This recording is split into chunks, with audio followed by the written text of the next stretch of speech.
What else you got? Yeah. Pulled pork.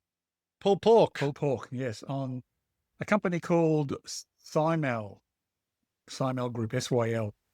SYL. Yeah, Yeah. I noticed them new on the buy list this week.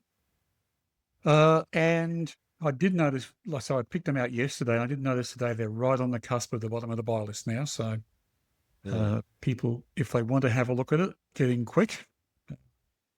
But yeah, it's not a recommendation. Just do your own research. Do you know what Symal means, Cam? S Y Oh, I know M what. A L.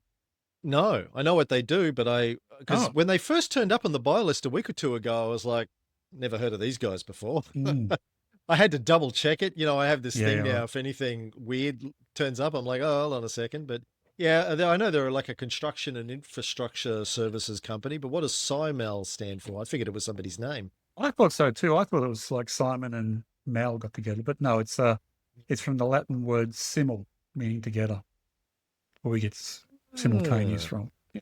right. So they Okay. might actually pronounce it simul. It's spelled Symal. I'm not sure. Right.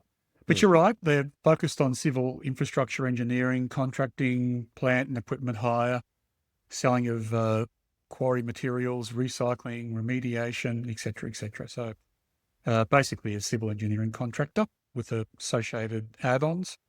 I guess where they see they have a benefit is that they provide end-to-end civil construction solutions, and it certainly seems to have been working because they've grown quickly.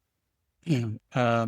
But basically, they see it as advantageous that they often go in, say, to a government piece of work and do all the preparatory work, build up the business case, do all the civil drawings, etc., get the costings right, and then tender for the work, and then do the work, and then maintain the work. So it's sort of cradle to the grave engineering and construction.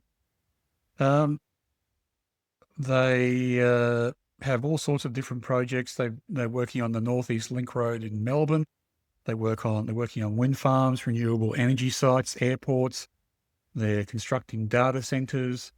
For example, Next DC has a data center in Tullamarine, which this company is helping to build. They're based down the eastern seaboard and expanding into SA.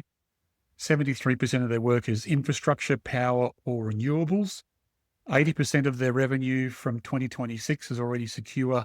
Sorry, 80% of the revenue planned for 2026 is already secured.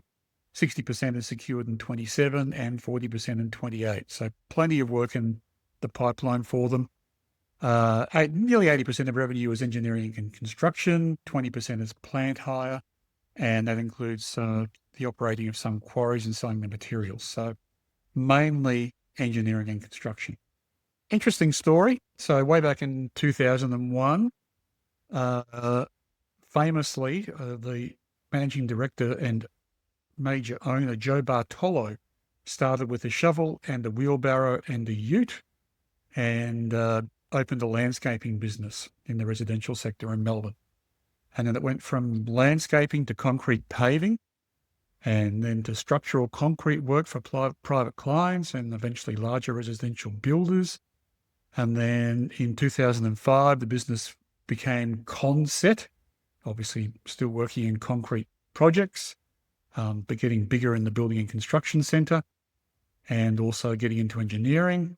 In 2008, it became Civil X, uh, and that became Simul. Um, they they call themselves a self-performing infrastructure business. So do you know what self-performing means, Cam?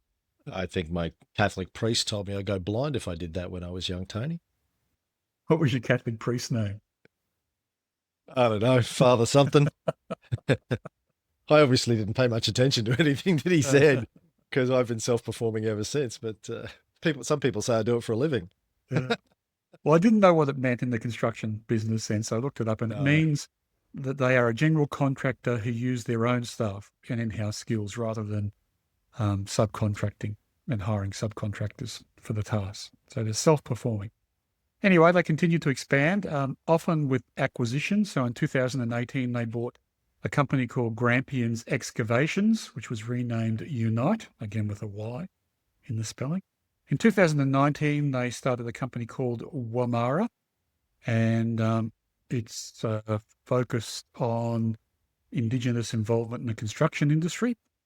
2020, they eventually took all those aggregated businesses and put them under the heading of Symal Group. And they also acquired a company called Bridge and Civil in that year, which was a New South Wales bridge building company.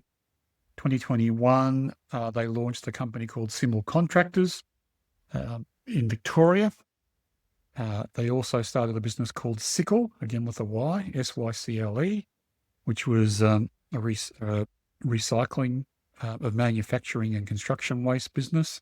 2024, on Thursday, 21st of November, so just a few days, in a few days' time, it will be their first anniversary. 21st of November, they took a significant step and they debuted on the ASX. In 2025, they bought another company called Xero, another one called Ascot Bin Hire, which is obviously hiring skips. And that's pretty much where they lay. I think they've got a couple of acquisitions on the go. They're growing organically as well with this cradle to grave engineering approach, picking up a fair bit of government work, some of it in defence as a new sort of market for them. But it's been a good year for them. They were ahead of their IPO forecasts and IPO prospectus. And net profit after tax was up 50% and revenue was up 15%. Pretty good results were delivered. When I checked the news for them, interestingly enough, yesterday, their chief financial officer resigned. So Mr. Jeff Trumbull tendered his resignation to pursue new professional opportunities with an ASX 50 organisation. Mr. David Gill, Symal's Group Manager for Group Finance, has been appointed as interim CFO while they conduct the search. And then there was the thanks passed on by the CEO. So not sure if that's a red flag. My initial thoughts were if the person's been poached by an ASX 50 organisation, that's not a bad thing. It's kind of franking the good work of the company. So I wasn't too bothered by it. I haven't seen what their share price is today, Cam. I don't know if you've looked it up at all. Down 1%, $2.48. Okay. Yeah, so it's about the price it was when I did the analysis. I'll go through some numbers. I did my analysis at $2.49. So the market's possibly absorbing the news of the CFO resigning, but if anyone's wanting to wait and see, I would quite understand to see what the market thinks of the CFO resigning, but it looks like it's been taken in its stride. So I'm using 249 for my QAV analysis. That's 100% of consensus target. It's above IV1 of 99 cents and above IV2 of 221. So we can't buy it as a value stock or at the valuations I'd like to buy it. And that's probably why it's at the bottom of the buy list. ADT for the stock is some $300,000, so it's a reasonable size. Yield is only 2.36%, so we can't score it for that. Stock Doctor Financial Health and Trend was a bit of a question mark in my mind. So financial health was satisfactory, which we score as being okay, but the trend was deteriorating. And when I went into it, it looked like there were just a couple of metrics which had gone down a little bit, but enough for them to drop the financial health from strong to satisfactory. So I dug into it. It looks like there was a little bit more added to their debt pile, which is not unusual when a company grows quickly. That may have driven the downgrade. It's all to do with the financial ratios in a couple of areas, that one of them being debt. But yeah, so I kind of stopped looking into it to see if I could form an opinion, because we score it as a -1 for health trend. We score it as a +1 for satisfactory health. So it's a bit of a wash. And I don't really need to form an opinion about whether Stock Doctor's got it right or not, because we just put the numbers in the scorecard and go from there. Stockopedia backed up Stock Doctor though. Their quality rank was only 60. They have a high momentum rank of 92 and overall 83. So not quite the numbers we'd like to see out of Stockopedia as well. PropCap is 6 times, which is good, but again, getting close to our cutoff. If anyone's interested, high ROE business, which is not unusual in the engineering game because your biggest cost is people. But ROE is 23%, which is good. PE is just under 13, and we only have 2 halves. as a listed business. So technically it has the lowest in the two halves, so we score it for that, but it may change as we get more halves rolling on as time goes by. Net equity per share is 72 cents, so we can't buy this for book value or book plus 30. And that is also about 20% higher than the NTA for this stock. So obviously those acquisitions have put goodwill on the balance sheet. Forecast earnings per share growth is 14%, and with a PE of 12, we're getting just over 1 as our growth over PE hurdle, so we can't score it for that. As I said before, there's a owner-founder, Joe Bartolo. He retains 31%, and there were two other directors who bought into the company, I think about 10 years ago or so. They bought 25% each along the way, and they still maintain 15.55% each. So 61% of the company, or 62%, is held by directors. So one of the reasons why the ADT is a little bit on the low side, because there's only about 30 or 33% free float in the business. It's a new 3-point trend up line, so we score it for that. Equity is increasing, but again, over a short time period, but we score it for that. So quality in our world is 10 out of 16 or 63%, which again is a little on the low side.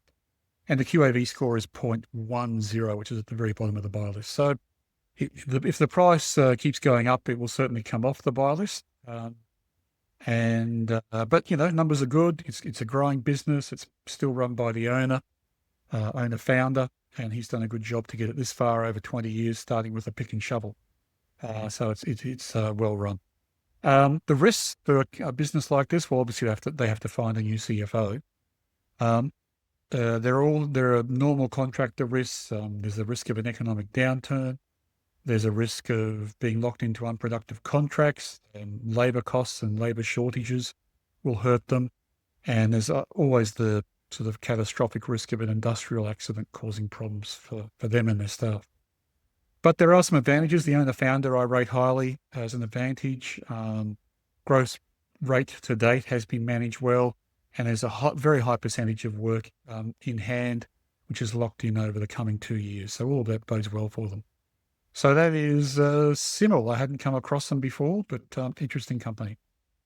Interesting. I'm just looking up some more information on them. The group managing director, Joe Bartolo, looks quite young. Yeah, he does, doesn't he? Yeah. And is friends with Steve Sammartino, so I'm going to have to reach out to him. Jeff Trumbull, the outgoing CFO, has only been there 11 months. He looks like he joined towards the final steps of the IPO process. Okay. So, it wasn't there a long time. But yeah, interesting. I asked GPT about the name and the branding of simultaneous, etc., etc. It says, if Symal's PR department is claiming a Latin root meaning simultaneous, they're doing the classic corporate etymology two-step. Take a real Latin word, shave it down, and hope no one checks a dictionary. To be fair, their corporate website said that was based on the Latin for Symal. Yeah, okay. Yeah. It says it's marketing Latin, not Latin. The Romans would look at Symal the way you look at those shampoo bottles that claim ancient Egyptian yoyoba rituals. Right. So there you go. Good stuff.